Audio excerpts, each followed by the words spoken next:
I'm Anthony Sitko from Capes on the Couch, a show that examines the mental health issues of comic book characters, part of the Gonna Geek Network, just like the show you're checking out now. Shows on the network are individually owned, and opinions expressed may not reflect others. Find other stupendously geeky shows at GonnaGeekNetwork.com.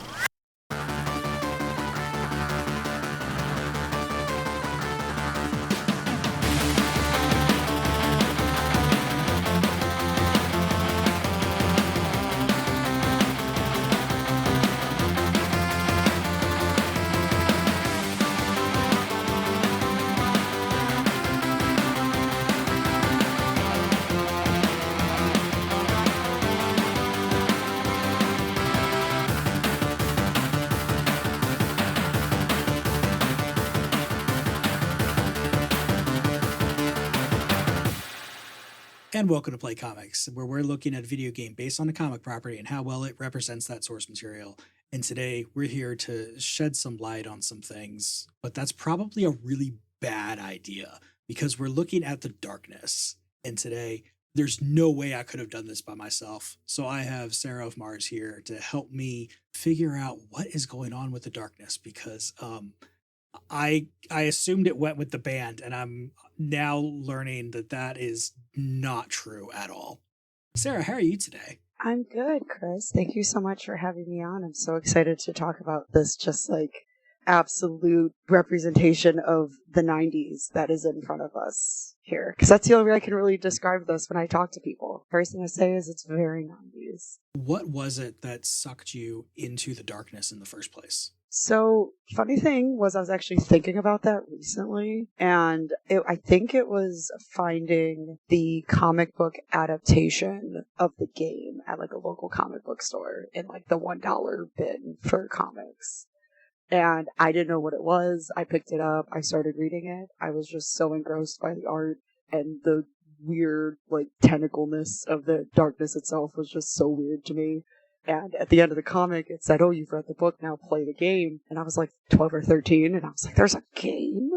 And then that just kind of took over from there. I then fell down the rabbit hole that is the darkness and everything else related to it. There's at least existential crisis number 3 today. The fact that you could have seen this and heard something about the game when you were 12 or 13. Because no, I don't like the passage of time like this. No, and I mean, I was just replaying it, and I didn't know how old it was, and I started doing research on my own to prepare for this again, and then I saw it, like, how old the game is compared to now, and I just kind of sat there for a few seconds, and I was like, oh dear God, I played this when I was like 13, that's like 13 years ago, no, like 16 years ago, which is just wild to me, and I'm glad you also found it wild as well. So we were kind of talking about this before we started recording, but The Darkness is kind of a spin-off of a cool other spin-off maybe type deal. Where does this all get started from? Yeah, so The Darkness is a spin-off of a comic called Witchblade, which is another very 90s hot New York cop gets like this weird mystical artifact thing that was like, oh, the battle between the light and the darkness made this thing, but in the whole comic, the darkness was seen as the villain. So it's kind of like almost like a Venom and Spider-Man kind of thing, where Venom kind of became his own character and almost became like his own anti-hero. That's what the darkness kind of became on its own, was the being of the darkness was so popular that they turned it into its own spin-off, and then it just kind of blew up and became a little bit bigger than what it was the spin-off of to begin with. But even then, The Darkness and Witchblade is a part of its own, like, Avengers-style universe type of thing, which is, and again, we joked about this again earlier, like, we could go deep, because it goes deeper than people think it does. It's pretty wild. How deep are we talking here? Because seeing that it's kind of ish connected to Image, you've probably got some real deep you can go with it.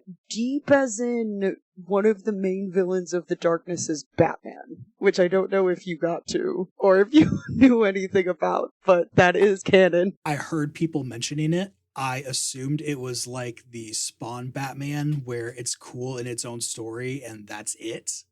knowing that it's an actual canon thing, oh, that is so cool. Yeah, it was a very the comic's been rebooted a few times. I think it was before like the second to last reboot. One of the like something, if I remember right, something the darkness was afraid of was like Batman, since Batman like lived in the dark, and the darkness itself was like, oh god, it's not just us anymore. And Batman was like the reasoning for the main character, Jackie Estacado, kind of being like as angry as he was, which of course obviously that they forgot that doesn't exist anymore.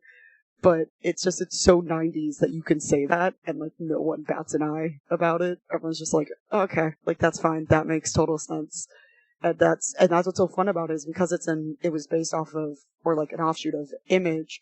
It kind of gives the what was it called, the Marvel Black, the really dark Marvel line that they did for a while. Oh, the Marvel Knights. Yeah, that one.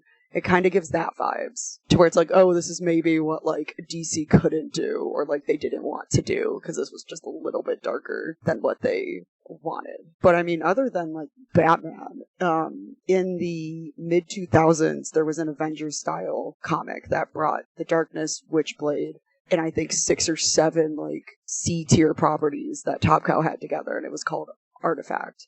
And it was like, that was my Avengers growing up. Like reading that and like getting all of that.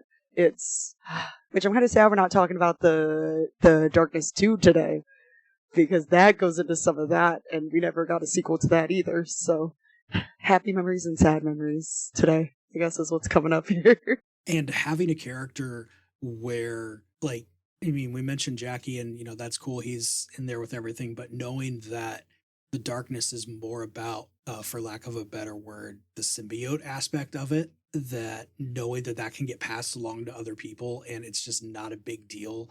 I mean, I think that's a big draw too. Although kind of weird that it involves having to impregnate somebody and then when the kid is born, die. But also it's the 90s.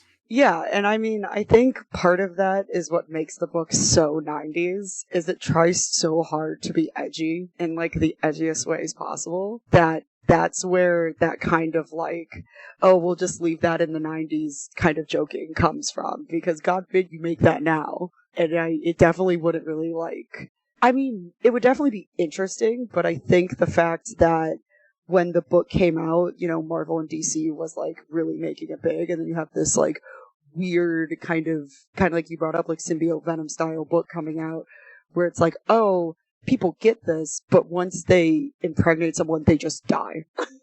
they just don't exist anymore. The darkness moves on.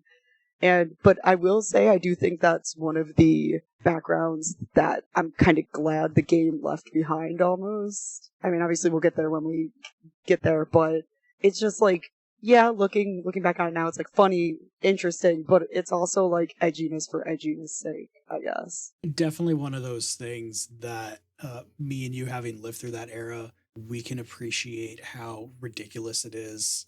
Somebody now just starting to look back on that era, I can definitely understand why you would just look at that and think it's icky and run away. Yeah. And I mean, obviously, like the way the comic handled it, where it's like, I think the next issue after Jackie finds that out is he's in like Sex Addicts Anonymous or something. and he's like, oh, I have a problem. And everyone's like, hi, Jackie, and weird, like, multi-bubble type of thing.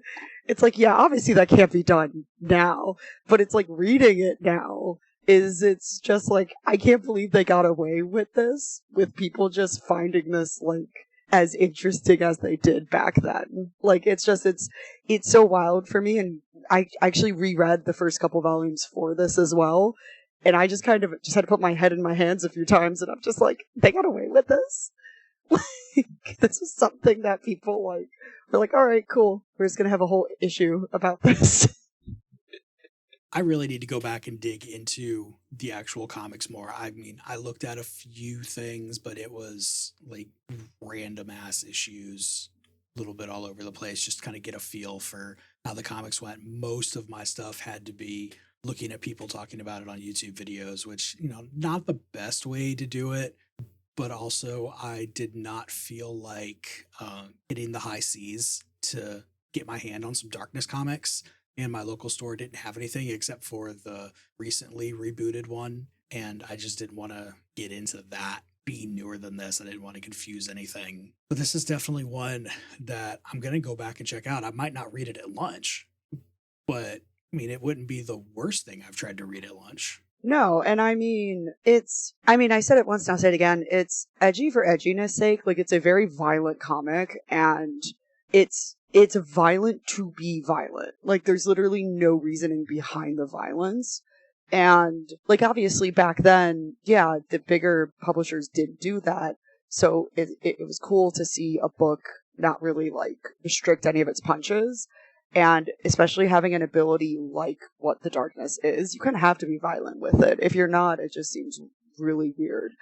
And it's very interesting to me to go back and read it like I did, and the dichotomy of how the book tried to handle, like, romance, and how the recent reboots of it, like everything related to artifacts as well, handled the romance between the darkness and the Witchblade, and how it's like, oh, look at these people are totally fine, even though they're dealing with, like, these differing forces. But then you look back in the original book, and it's like, oh, Jackie fumbled this girl, like, 4 or 5 times, and the 5th time is what sends him into, like, the deepest depression possible.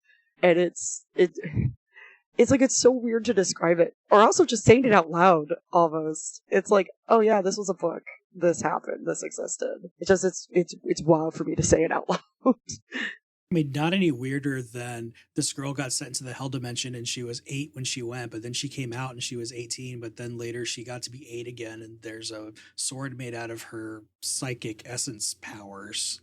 90s comics are weird. And I feel like that's the tagline. That's just the main tagline here, is the 90s were a weird time. I guess that's the main thing I'm going to need to remember when I go back and look at this is, like, I've been reading a lot of, like, the old Karl Barks Duck stuff lately, and I was looking at a lot of mostly Lucky Luke stuff, but, you know, other things about that era, and, you know, they have their own stuck in their time aspect to them. 90s stuck in their time is at least not super overtly racist. Like, I hope nobody looks at the page as I'm reading it kind of stuff. You know, violence, everybody is like, okay, yeah, you know, maybe I don't want to see that, but nobody's going to give you too much crap for it. They're not going to be reading the words as they walk by the table, so nobody's going to know how crazy things are with that. This is going to be a fun run. Yeah. And I mean, I feel like one of the good things to come out of this is that stuff like The Darkness and The Witchblade and Top Cow as a company, like, survived the 90s. Like, they were doing this up until, like, the mid-2000s, early 2010s. The Darkness has gotten a couple reboots. Witchblade has gotten a couple reboots. It's always surprising to see what escapes that, like, 90s trenches. No pun intended for talking about the game later. But it is very exciting to know that, like, creative things like this survived and still exist, and people are still talking about it now and still remembering it to an extent pretty fondly. And it's like, yeah, we know this was something very 90s, and it hasn't aged fantastically, but we can still look back on it and be able to be like, oh, this was an interesting idea to come out of the 90s comic book era. And it even made a really great 2 video games as well. And we may never see a 3rd one, but we at least know that it has a bunch of material to work on if it were to ever happen. So something just hit me. In all of their crazy 90ness, were they doing this at the same time as The Tick? I don't know. I'm not really familiar with The Tick, but let me... December of 1996 was the first issue. So yeah, they would have been doing... You've got crazy 90s Tick stuff along with crazy 90s Darkness stuff. That's just insane. Well, one, I just found out I'm the same age as the Darkness, which is now sending me... which is now just sending me somewhere I don't want to go into.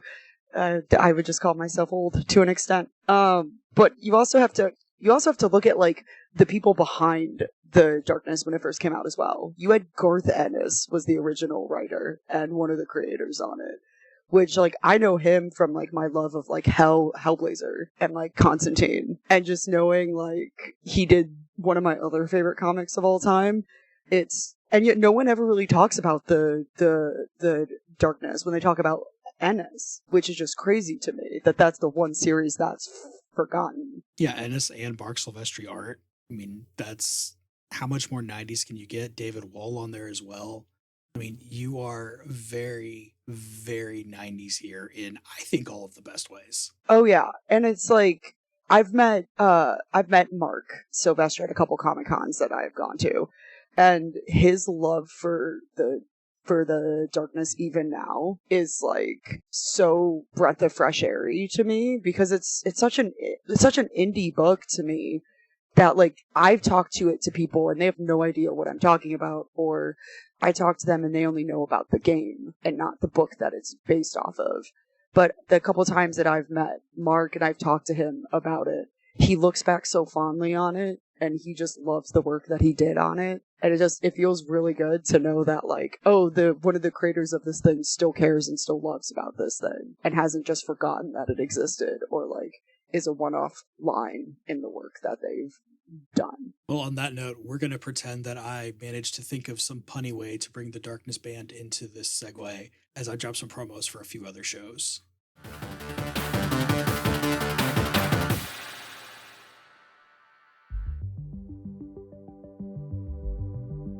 Across the DC multiverse, countless worlds exist in parallel, each with its own history, its own heroes, its own destiny. I'm DC Dave, and this is Infinite Earths, a guide to the DC multiverse, a travel log and field guide to the worlds beyond the familiar. Each episode, we chart a different Earth, exploring its origins, its defining stories, and the cosmic architecture that shaped it. From the earliest multiverse experiments to the mythic forces that rewrote reality itself, every world has a place on the map. The orrery is waiting. Join me. Let's explore.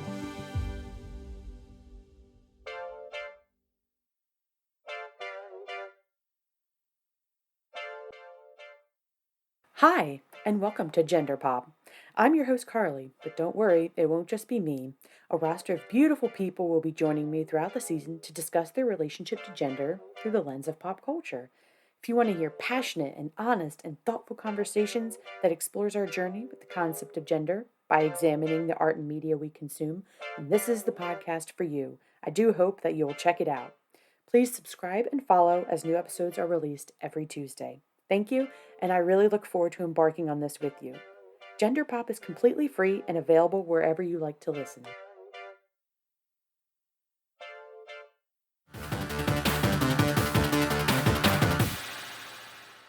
Those are some great things to check out, but first let's finish up here. So Sarah, what's really bringing us today, as we've alluded to, is this 2007 game, The Darkness, came out on the PS3 and the Xbox 360, made by Starbreeze Studios and 2K Games. It's The Darkness. You're playing a Darkness comic. You really are. I will say it's the one video game that I've played that has made me feel like I'm playing a comic book. There's a few other ones that I can throw in there for me, but this is the first one I've gotten to that is this new. And like the older ones were mostly because of like Super Nintendo limitations, and they had panels in there kind of stuff. So I'm probably reading some things into it, which is good. It's a game, that's fine. But this one is really like everything that I had seen about the comic from everything. It feels like it's here. It is, and this is probably I mean, I doubt this is a controversial take, but as someone who's a fan of both the source material and this, I honestly enjoy the origin story brought together by this more than I do the source material. And I don't know if it's because I feel like the game makes Jackie a lot more human than the comics do. It's just, you're following, like, it starts off with you're following in a day in his life. And it's like, yeah, he's a mafia hitman, but he has a girlfriend who he loves and adores. He helps the old people in the subway. and he checks in on some of the older mob people, and it's just like it humanizes him in such a way that I truly don't believe the comics do, and I think that's what makes the game so interesting. Is you're playing a Darkness game, yeah, but if someone has ever asked me, like, should I read the comics or should I play the game first, I always tell them to play the game, not the other way around. I hate that I had like the plot summary as such a super short, simple thing there, but I mean that's basically what it is. And I feel like that's just what I'm going to do for the rest of this show, because as we get into these longer games and the more modern stuff, like, I'm not going to be able to say what happens in a 40-hour game. That's just ridiculous. So, I mean, let's just make this the start of all of that kind of thing. But you're right. Like, going through this, here's his life. Here's the day of what's going on. Here's everything that's happening.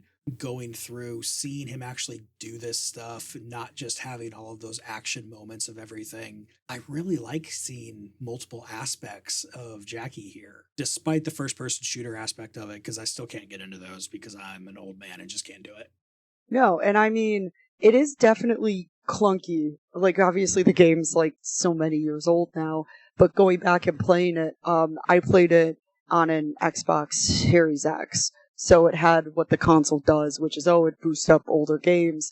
It definitely looked weirder than I remember it looking, and it played weirder than I remember it playing, but, like, the story is still the same, and the little cutscenes in between gameplay where it's just Jackie standing in a dark room and, like, monologuing to himself.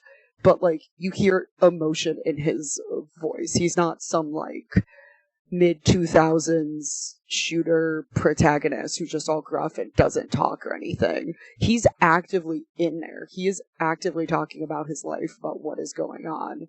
And it's just so different compared to games from that era. And it's hard because I don't want to spoil anything if people want to play it after this. So it's so hard for me, like, not to say, like, anything really deep or to the point, because I'm like, I want you to experience this game. I want you to play it. One thing I'm definitely going to spoil, which is not much of a spoiler at all, is that the Darkness itself has a separate voice actor, which I think was a great touch. Mike Patton. Everybody wants to say Mike Patton from Faith No More. I'm going to say the way I think it should be, Mike Patton from Dillinger Escape Plan, because that is much closer to the voice that you're getting here in this game. Oh yeah, no, the Darkness is horrifying, which is something I don't ever think the comic was able to really show. It is scary. Like, it is like berating you every time that you summon it. It is talking about how you're going to die, how it's going to eat your heart eventually. And it just does this whenever it wants to. There's no scripting, there's no, like, anything. And I'd forgotten that when I went to replay it. And there were a couple times where I was like, okay, fine, cool. I was like, I'm just gonna keep eating hearts, and then the Darkness is just like, we're gonna read yours soon. I can't do the voice. I could never do the voice. It's so good. The one thing I really wanted to point out is, the game with the Darkness is, it makes it like it's an extension of you. It's not just hanging there, like, wiggling around and not doing anything. You control it. You can make it do things. You can make it lash out and hit people. You can use it to break lights and to break, like, street lamps. And I think that's what makes it really cool as well, is you're just not an observer. You are the Darkness. So for a real quick comparison for anybody who hasn't really seen this, I mean, first off, definitely go check it out because it's cool. But think about, like, Doc Ock arms, except they've been venomized. And if you don't think that that is one of the coolest things ever, then I don't know what's going on in your head, but I don't want to be there. Oh no, and imagine, like, Gremlins. Like, from the movie Gremlins. But they're what your 5-year-old brain imagined Gremlins looking like. And you can just summon them, and they just kind of do their own thing. They'll, like, skulk off and kill enemies behind a wall, or, like, down a street from you.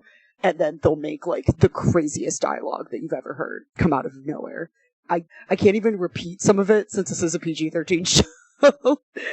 And it's just, like, it's such a tonal whiplash from everything else going on. but it's weirdly fun. It's fun to be able to control what is technically venom, but just 10 times more violent. It's fun to eat people's hearts sometimes. I'm just really wishing this had a third person view instead of first, because for some reason, like, I love watching people play through this game from what I've seen here. It's just the controller aspect of it. I can't wrap my brain around that. And I'm going to try to force myself to do it because that is how enjoyable this was. I don't know how far I'll get when I can do it, like, just for me and not trying to cram things in. But, like, it's definitely going to happen. Yeah, and I mean, that's my only complaint about the game is its controls, which I'm not going to sugarcoat it. The controls are bad. When you have a game where, like, triangle is jumping and each trigger is because Jackie will dual wield most of the game, each trigger is each gun. I hate that. I don't know why, but the two hemispheres of my brain just can't compute that.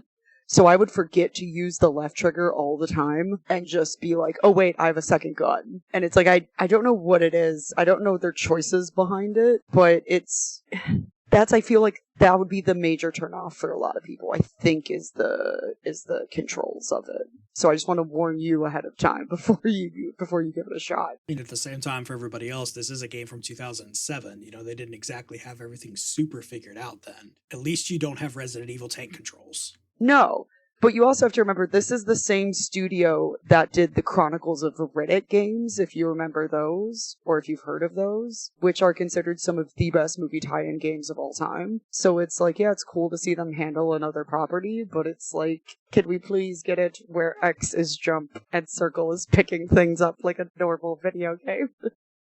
The joys of emulation, though, where you can make buttons do exactly what you want. See, but that just makes me feel even more old when we talk about emulating Xbox 360 games. I know, that shouldn't happen. Oh, God. Just the time frame that has to have had passed for that to even be a viable solution is hurting my heart right now. I mean, imagine me when we were talking before this, and you were like, oh, this video's 14 years old, and I was like, oh dear God. I was like, oh God, this is, which it's like, listening to a few other shows that you've had here, this is one of the newer things that your show has covered. But even then, it's still like 14 years old. I mean, a little peek behind the curtain. I think as of recording time, this is the newest thing that I've looked at, unless you want to count like Shredder's Revenge or Rogue Trooper that had some like remaster stuff going on, but they were still older games. Like, if you don't want to count that kind of thing at all, this is definitely the newest thing that I've recorded on. And it's like, kind of like I brought up earlier, it's such a difficult game to talk about because it's one of those older comic book games that was pretty different from its source material. And it's because of that you want people to go in blind. You want people to play it without knowing so much about it. And depending on what kind of online clicks that you circle through, people have talked to great lengths about this game because of how different it was for the year that it came out. First-person shooters were not like the Darkness when it came out. So it's so hard to get into it blind because you're already going to know a little bit about it. That's why it's so hard for me to like talk about it so vaguely. But it's such a different experience, and it was a game that chose to shy away from its source material as much as it could to be its own thing. And then you have the sequel that came out that still tried to be its own thing, but was still kind of related to the games. And then you look at cut material where they had the Witchblade in the First Darkness at one point, or they had the Angelus in the First Darkness at one point, which is basically the mortal enemy of the Darkness that they chose to remove. And it was so far ahead in development that they had Mike Patton voice lines in the game of the Darkness being scared of just the knowledge that the Angelus was coming back. And it's crazy to know how much they cut from this. And you can find this all online. People have uploaded it. It is in the game's files if you were to rip it to a PC. So it's crazy how it's so hard to get people to get into this blind and not want to tell them, like, this is why it was so different. This is why this game is so important to like the 360 PS3 era and how no one talks about it now. Well, we have to answer those kind of things exactly right now anyway. What is it about this game that it really gets right looking at the Darkness comics? See, now that's a hard question because it makes Jackie's origin story so much more different, but it also just exhumes 90s to me. Like the violence and all of the like stereotypical New York mobster vibes coming off of it with like the people that you talk to in the sewers and everyone having that like stereotypical mobster New York accent behind them.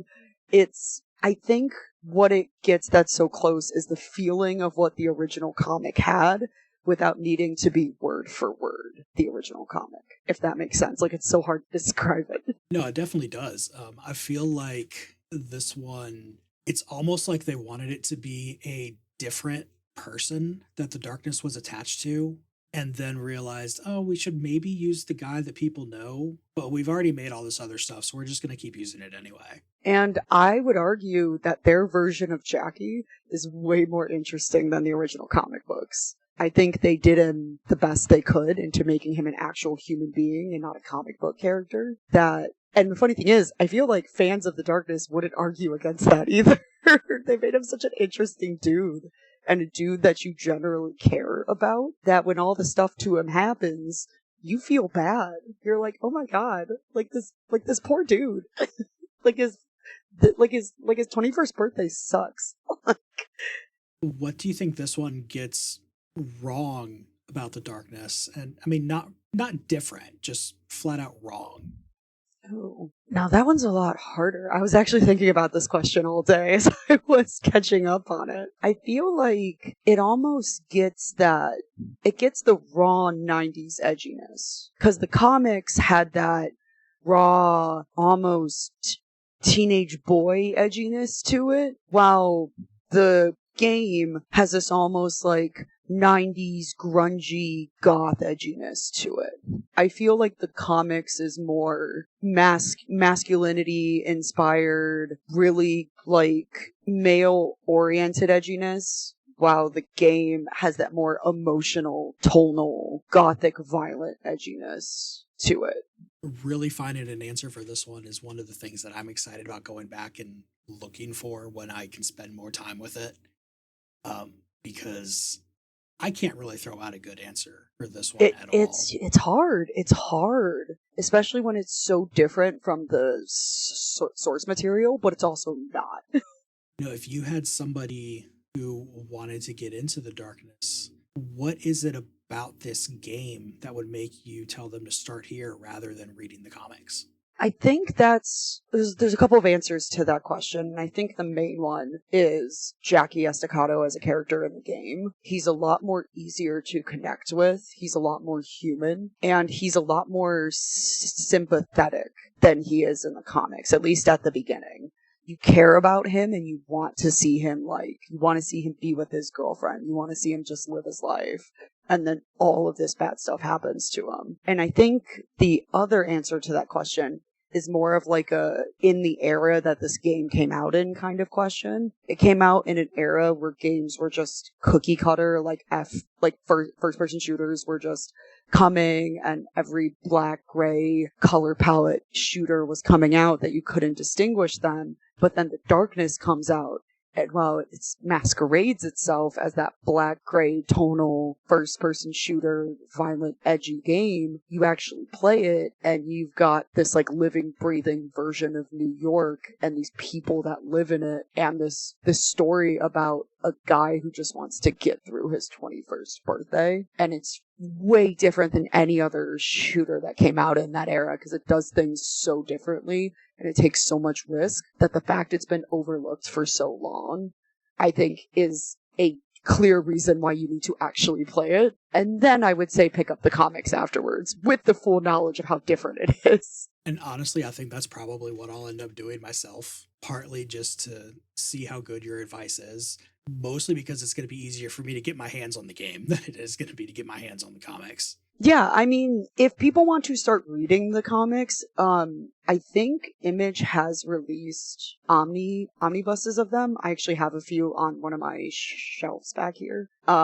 They do exist. You sometimes have to get comic book stores to order it for you, but they do exist. I don't know why they're not as like prevalent in comic book stores anymore, but it's not as hard as you think it is. You just gotta ask. Because some stores think that they only sell the super popular things and never have weird things on the shelf, which makes people not go there and look for the weird things because they think that the store won't have it. No names. Yeah, I got lucky growing up where I did because I had a comic book store near me that stocked Top Cow, and so I was able to read like Artifact as it was coming out, and I was able to get all the omnibuses that I wanted. But where I live now, a couple of comic book stores I've been to, they've never heard of like, they know of like Witchblade and like all the other bigger Top Cow books. But when I ask if they have any of the older Darkness books, the reaction's either I haven't heard that name in a really long time, or we haven't stocked that in like a decade. Thankfully, I'm legitimately friends with a couple people who work at my local store, so I can just text them whenever and, hey, get me this thing. Oh, fantastic. I am so glad that you have that kind of support system, because getting to read comics like this is so hard now. That's why, kind of like you brought up, it's easier to recommend the game first, because you can pick up a copy of it for like 10 or 15 bucks now, sometimes even cheaper than that, when like an omnibus is going to run you like $25-$30 sometimes. So it's like, yes, I want you to play the game first, but unfortunately this is the best option that you got right now. And finally, as much as we love Mike Patton's voice work on here, besides Statler and Waldorf, which Muppets do you think need to be voicing the darkness? Oh my god, that's a fantastic question. See, I don't know why, as you were saying that, my brain said Pepe Le Prawn, and I don't know why. Because that would be amazing. Like, as you were reading it, my brain just suddenly went like, oh, Pepe.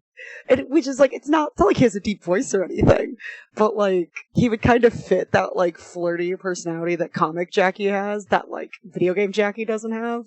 And just hearing that come out of the darkness tentacles, I think would just be the greatest thing that I've ever seen. So I'm gonna have to go with Pepe Le Prawn. Yeah. Pepe, though, I think is probably perfect because there are other Muppets that have the same level of craziness, but they're off on a different crazy angle.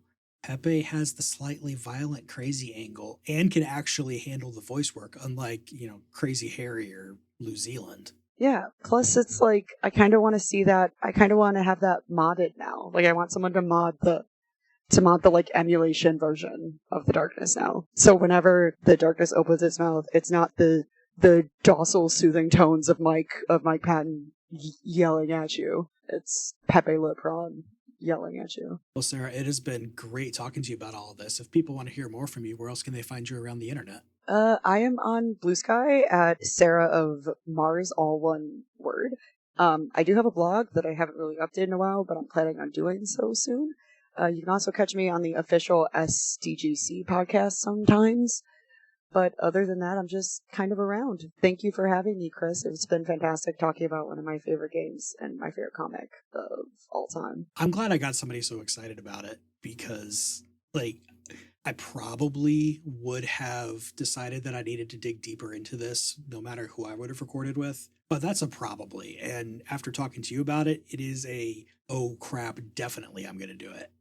I am so excited. I can't wait for you to jump in and just get lost in the weird world that Top Cow had for a while. And as always, we'll have links to all that stuff down in the show notes because clicking links is so much easier than trying to remember how to spell things. As for me, the best place to find me is over on playcomics.com, where there's links to all the social media things, which is mostly Threads and Blue Sky, because that's just how things have worked out. I never thought I would be a too social media person, but I guess I am. What can you do? If you want to be on the show, then check out the list of things that I have linked down in the show notes. Those are the ones that I'm really actively trying to find a guest for. So if there's something on that list that interests you, then let me know and we can try to make it happen. If you want to help support the show, then you can be like Dan McMahon or Ono Lit Class to give the show money, because unfortunately it does cost money to run a podcast, and there's links down in the show notes there too, so you can see how to do that. But most of all, you just share it with people, your friends, your enemies, the cool person that's always at the registers when you go to the grocery store. They have to deal with so much crap all day long. So tell them about the podcast and maybe it'll make their day a little bit better. Don't forget that Play Comics is a part of the GonnaGeek.com network, home to such other wonderful shows as Capes on the Couch. Anthony, I don't know if we can be friends anymore because there's no Spider-Gwen episode yet. I'll still be friends with Doc though. That's a lie. I'll still be your friend. Don't worry. If you want to hear Carrington Martin and I look at the media that we consumed as children, and we learned all those lessons from it, but now all of a sudden we're not supposed to remember those lessons because I don't know, like that's horrible or something, like you should be mean to people and take all their toys and all that stuff, then you probably want to check out Sugar Spite and Everything Is Fine. It's a sporadic upload schedule, but we're doing it and it's fun, so we're gonna keep doing it. If you like the music that I'm rudely talking on top of right now, head on over to backingtrack.gg and check out all the great music over there and maybe find something for your own project. But most of all, just grab a game, grab a stack of comics, and go find yourself a new favorite character.